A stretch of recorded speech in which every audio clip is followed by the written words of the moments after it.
I called him boring in bed during a roast at his birthday. His revenge was immediate and brutal. Hi, Redditors. I'm not usually one to share my problems to the public, especially on social media, but I sincerely have no one to talk to right now. It's like I woke up one morning and suddenly everyone and everything I knew just vanished. My therapist says if I could share my story with someone else, it could help me get things off my mind. And, well, as I said, I don't really have anyone right now, so... But please, I must say I already have so much negativity in my life right now. I don't need more criticism from you guys, but any good advice would be much appreciated. Now, because I don't want anyone who knows me personally to come across this post and identify the victim as me, and also to protect the identities of the people involved, I'll be using fake names. I'm Anna, female, 23 years old as of the time of this post. My husband Jack and I have been married for just 2 years. I know you're probably thinking I got married at a very young age. Yeah, but long story cut short, I was a depressed college dropout with dead parents, street friends, and no money. And let's just say I was like a damsel in distress, and Jack was my knight in shining armor. But I may have taken him for granted at some point, and I regret that every moment of my life. Forgive me if this turns out to be too lengthy, but I may give a couple of instances just so you get an insight of everything. At the beginning, Jack was always there, and he was so sweet.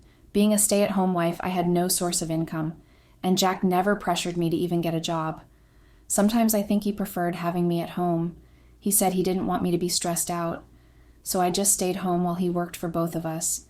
He sent me money for personal upkeep every week and took care of all expenses around the house, even grocery shopping. On weekends, we would go out on dates, just the two of us, and when we came back, we would make passionate love. It was bliss.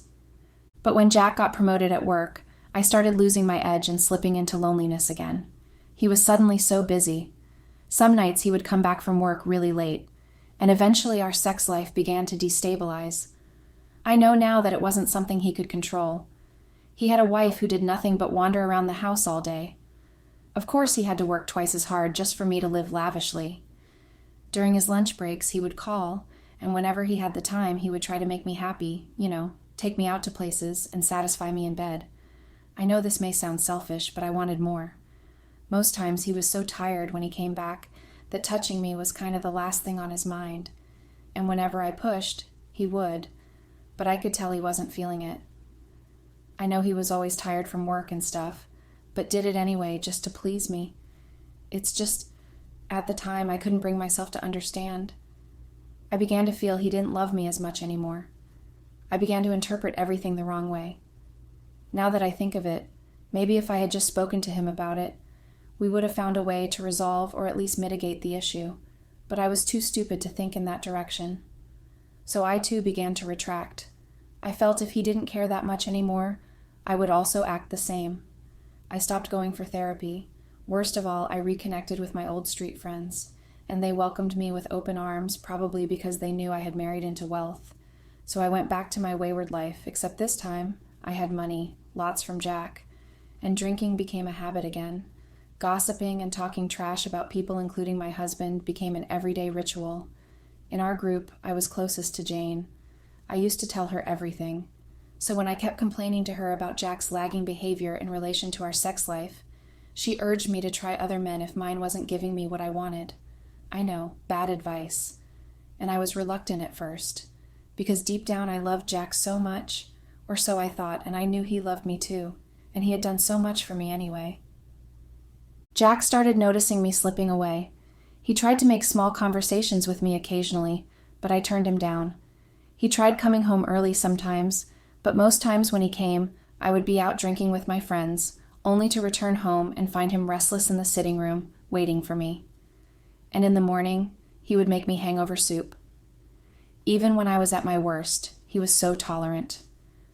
I think he must have met with my therapist, because one day he took a whole day off work just to spend time with me, and he began asking what was going on with me lately, and why I had been missing my sessions. At first I was still acting carefree and not wanting to talk to him, but eventually we began talking. But not for long. He got a call from the office shortly after.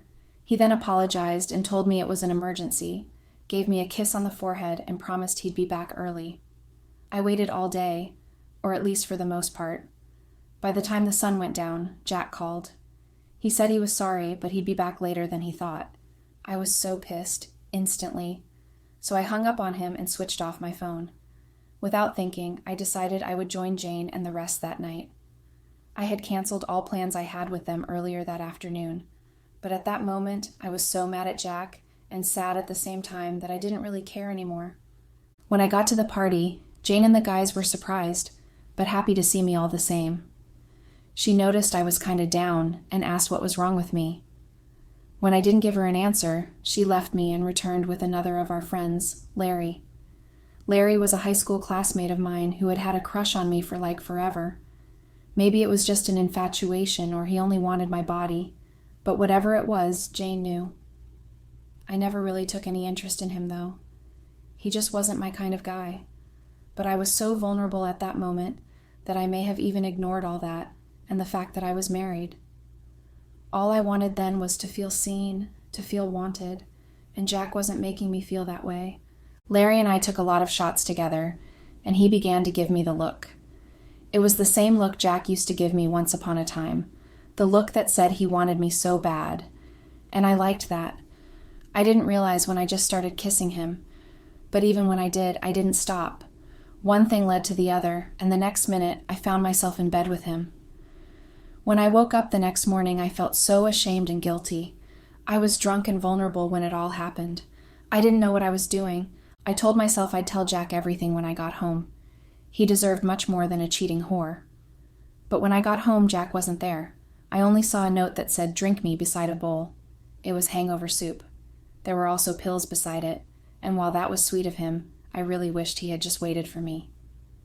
I turned on my phone to see countless messages and voicemails from him. He kept apologizing in every one of them. He said he knew I was angry, but he really wished I'd just come home. I called him immediately and we spoke for a while. That day I didn't go anywhere. I waited for him to get off work for as long as I could, but I eventually slept off on the cushion. Jack came back very late that day. I was subconscious when he carried me into our bedroom and laid beside me on the bed.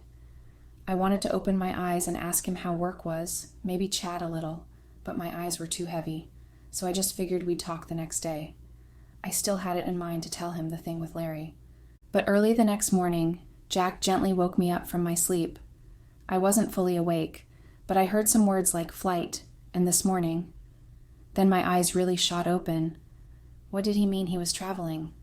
I tried to get him to stay, but he insisted it was super important, and he was already late. He promised he'd be gone for only 3 days, and that when he came back he would take some break from work so we could spend more time together. He actually did, but I wasn't happy about him leaving, so I did what I usually did when I was pissed at him. Went to Jane's. Recalling everything now, I think everything happened as it did because I had nothing to do. No job, no school. I basically just stayed at home and did nothing. Maybe I should have listened to Jack and gone back to college so I could graduate and get Job. But even though he kept bringing it up every once in a while, I really wasn't ready. Jane had a party at her house like every night, so I went there, had a couple of drinks, and Larry came around again. Jane did her thing and got both of us to be alone again. I was drunk once more, and I guess Larry had grown more confident from the last night because he made the first move. I know I shouldn't have submitted to such. At first I tried to resist, but he was persistent, and I guess I was just lonely and angry and sad all at the same time. So we did it again, and I hadn't even confessed the last one to Jack yet. I didn't think I'd have the guts to tell him anymore. 'Cause twice doesn't really sound like a mistake anymore. So I figured since it was like that, I could just use Larry to take my boredom and loneliness away while Jack was on his trip. Now I know that wasn't really a good idea. On the day he was supposed to return, though, I was home. He spent most of the day sleeping, and I understood that he was tired from the journey and all. The next day, however, was a Monday, but he didn't go to work.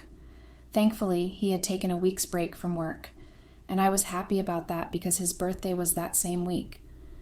And I was thinking of an indoor party, something small with just a couple of friends over. On that Monday, we spent the whole day together. He took me shopping, we went to a park, and we had dinner. When we got home, we made passionate love, like old times.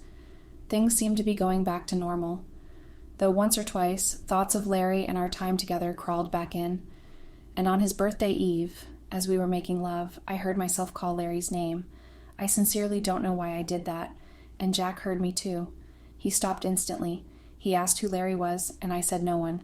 I claimed I didn't even know what I said was a name and that he must have heard wrong, that it was just me moaning. But Jack isn't stupid. He didn't say another word, but he didn't continue either. Just said he was tired and went to sleep. I didn't think much of the Larry incident as I went to sleep that night. All I could think about was how, once again, he left me hanging in the middle of it all. But the next day was his birthday. It'd have been weird for me to be mad at him on his birthday. That morning, I got a friend of his to come to the house and take him out while I prepped the house for a surprise party. And getting him out wasn't that hard, probably because he was still kind of sour from last night. By evening, everything had been set, and he walked into the surprise. Well, he didn't seem that surprised. He just managed to smile when he walked in. I should have known then. Something was off. I had invited Jane for the party too, just her, but guess who she brought along with her? Larry. My heart skipped a beat immediately I saw him. Thoughts started running through my head. What was he doing here? What if Jack suspected him? I was literally going crazy at that moment. I dragged Larry to a corner and asked why he came. He said he missed me and that I didn't reply any of his texts, so he begged Jane to come with her. I was so pissed, but I didn't remember seeing any texts from him that day. I was too busy, so I left my phone in the bedroom upstairs. Jack kept glancing at Larry and I during our brief conversation. During the party, however, he seemed kinda happy. Everything was going well until Jane brought up the idea of roasting the celebrant. The moment she brought that up, I had a really bad feeling about it, but Jack's friends kept advocating for it. I looked over at Jack, and he seemed to want it too. I didn't want to be the party ruining B** teenage, so I gave in. It started with his friends. They mocked him using his habits from college. And about one girl he was head over heels for, but eventually broke his heart. Some roasts were funny, and others not so funny, but the mood was still kind of stable. Not until Jane began to pressure me to say something, and the guys urged on. I was a bit tipsy at the moment and didn't want to say the wrong thing, so I said I'd pass. But they said there was no way my husband was overly perfect by this time Jack had left the room. So after much persuasion, I gave in. My husband had a weird obsession for Candy Crush and teenage love dramas, so I tried to play it safe and just spoke about those. But I got even more drunk, and when I saw that Jack was clearly out of the way, I began to tell them how boring Jack was in bed. I used recent instances too. How he'd fall asleep in the middle of it all, and how he didn't hit the spots I wanted. A lot of things. Seeing that they were enjoying listening, I just went on ranting about it, giving them instances too. The whole room roared in laughter. Even I joined in, not until I noticed Jack standing on the staircase that led to our bedroom. He walked closer to where I stood in the center, and I saw my phone in his hand. He had a smug smile on his face. And then, totally ignoring everyone around, he said, "I asked you before, and I'm asking you again. Who's Larry?" At that moment, I knew there was no excuse left to use. He had evidence in his hand. So I just began to say how sorry I was. Everyone around was confused about what was happening. Everyone except Jane and Larry, of course. I tried to convince him that Larry and I were done, that it was nothing. But Jack wouldn't listen. He just kept scrolling through my texts with Larry. I didn't know what to do. I was so confused at that point. So I just got on my knees and kept begging him. After a while, he looked down at me and told me straight into my face that it was over, and that the party was over too, so I should leave with the others that minute or face the consequences. I tried to beg him again, but it was all to no avail. He just flung my phone beside me and turned his back to me. Then he said he'd send my things to me the next morning. I was lost, shocked and confused all at once. Like, it was all too sudden. My life had fallen apart in one night. I looked around, and Jane and Larry were no longer there. They must have left for the fear that I would implicate them. I just stood there crying, unsure what to do next. I understood that I had betrayed Jack's trust after everything he had done for me, but I just hoped his love for me would overcome that betrayal. I happened to have some cash on me, so I called a cab to take me to my parents' old house. But when I tried using my credit card the following morning, it was blocked. I went to the bank, but that didn't help either. Jack had cut me off financially. I was doomed, but I'm still hoping that since I haven't gotten any divorce papers from Jack yet, there's still a chance for our marriage to survive, for everything to go back to normal. I never heard from Jane and the guys after the incident, not even Larry, and I've been alone since. I managed to get a part-time job at a supermarket near my house, but Jack doesn't pick up my calls anymore. He doesn't reply to my messages. Even voicemails and emails that I've sent haven't been replied, and I'm really scared of going to his house. I'm really confused right now. I don't know what else to do. Update. Wow, I had no idea this would blow up so much. To those of you that have been supportive, thank you so much for your kindness and support. It means a lot to me, and it has been helpful over time. And to those of you criticizing me and dropping negative comments, I already said I was wrong for everything, and I feel sorry for it. Plus, I'm already paying for it. No need for all this extra hate. Jack's officially asked for a divorce now. I got the papers about a week ago. Then I knew he was serious. I didn't fight it anymore. And just yesterday, we finalized everything. So, yeah, that's that. I know there's no way I'm getting him back. Right now, I just want to focus on me and on becoming a better version of myself. Losing Jack is my biggest regret. I didn't realize how much he did for me till he left me. Now I'm just trying to get any job, literally anything, to make things work. I can't even afford my therapist anymore, and God only knows what's going to happen next. This is my only and last update. To those who were supportive when I brought my issue here, once again, thank you all so much. And to those hating on me because of my stupid mistakes in my marriage, I really hope you never fall into one of these situations. Because so many things are happening these days. Thanks for reading, and take care.